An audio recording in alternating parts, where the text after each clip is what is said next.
This is Tim from Contentstack, and in this video I'm going to show you the simplest data model to basically become a PIM using Contentstack. And so a PIM is a product information management system.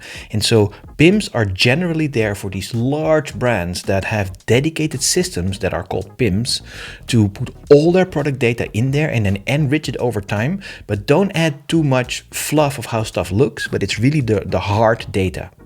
And so that data can be used over the years in different formats and in different channels by CMSs, front ends, in-store, all that stuff. But some brands still need a PIM system, but not a dedicated PIM system. So you can do that in your CMS. And Contentstack has a lot of super mature features to do that. So in this video, I'm just going to show you a super basic one. And then while I show you and we're editing some things in the interface, we'll explain what other things you might do to make this bigger. Let's go and have a look at the screen here. So this is an empty stack called the PIM example stack. And what I've done is when we look at our content models, I've added a product model, an attribute model, and next one is I added a taxonomy for product categories, because there can be a wild growth of categories, right? And this is just a super nice way of saying this belongs there and this works that way, stuff like that. All right, so let's just add a watch as a product. And then while I'm adding it, let's go over the fields that I decided to use for the base. Of course, title makes sense, right? So I am not using official product names here because why would I? Anyways, the people that know Rolex very well are going to be very upset with me because I'm going to probably get some product attributes wrong of the image I'm uploading. So I apologize beforehand. Anyways, so SKU. So basically this is the product identifier across systems. And there can also sometimes be variants of these SKUs, right? You can have a base SKU and then you can have separated ones. I didn't choose to do that in this context. So this is just one product with one SKU. So let's call it this one, right? First Rolex. Next field, description. What you can do with those description fields can be different, right? Sometimes it's just a short description to explain this is what this product is and it uses the exact right word for your brand. However, this can also be a description field that might be used on different places. So it might need rich text and you might need to add some links and other fancy things. So in this case, I decided to keep it simple. But definitely there is a world in which this description field is used for many more things. So now we go to the category and you can say I called it categories. There can be more, right? And this is this taxonomy field I was just quickly showing you. So I'm going to put this one in clothing and menswear.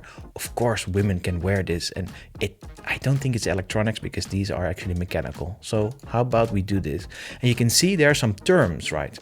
And so we can also add additional ones if we want. So we get this lovely hierarchy or taxonomy of our categories. Then I've added another field called status. This one is pretty interesting because status in this case can be an active product or an inactive product or a draft product. The CMS itself also has similar statuses, right? You can actually make something a draft or publish it or put it to a different language, or you can add it to a different branch in the system.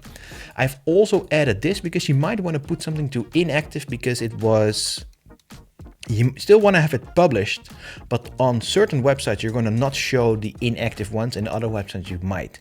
So there's this little extra thing that I thought this might be useful. And in my career building, e-commerce, that field was always there. Now, of course, assets. I've already uploaded something in a folder called watches. And so I have this super lovely Rolex here. The idea is that it's assets, it's more, right? So you might be able to add a bunch of different images here. And so they're all product shots. According to whatever attributes we have, they need to align. We'll show you attributes in a sec. Some more rich systems or more granular ones, we could definitely do that here as well. Could have one main image and 5 sub images, or there are all these different approaches you can take. As this is a simple setup, let's just stick with this. And we could upload another one if we want to show that on a page later on. All right, so now attributes. So attributes are connected to this SKU, right? So the Rolex One SKU has this image with a certain amount of attributes. So how about we create a new attribute for the size of the watch? Right, and so I'm assuming this is a 33mm one. Please, Rolex fans, don't come at me in the comments. I apologize profusely if I don't know what this is. But other than that, this is actually a number and the measurement is millimeters. So I've chosen these fields for this, and also it's a separated data model, right? Because there will be more watches of this size, specifically in millimeters. So you will be able to make another watch and attach the same attribute to it. And that way you make a lovely, graph of how everything works and is connected.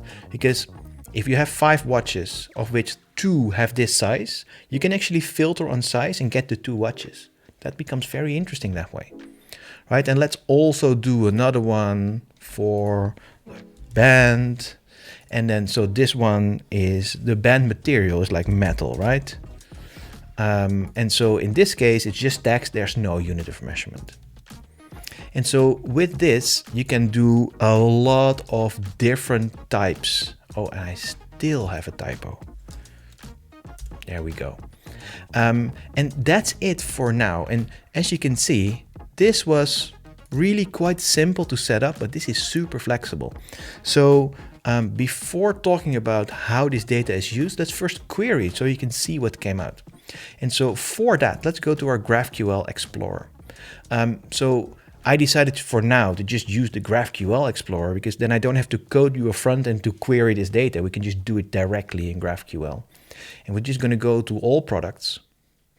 And for these products, what I want to see is description, SKU, I want a status field, I want my title, I want my taxonomy terms. Oh, let me just make that a little bigger. I also want all my attributes, and as you can see, that's a connection to a reference here. So let's get the total count, and then let me get all these attribute values here, and then images as well. So let me just get the count and the URL.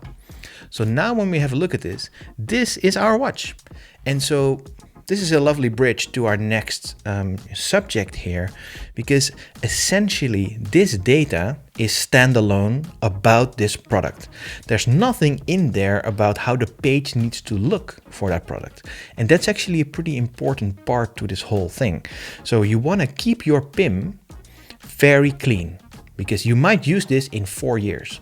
So if this says this product here has a big hero image and a small description and 5 columns, well, maybe next year, or maybe on your phone, it doesn't look like that. So you don't want your data to be polluted if you want to keep reusing this. So the idea is that you might have a PIM with a product, and then next to this you make a page, product page type.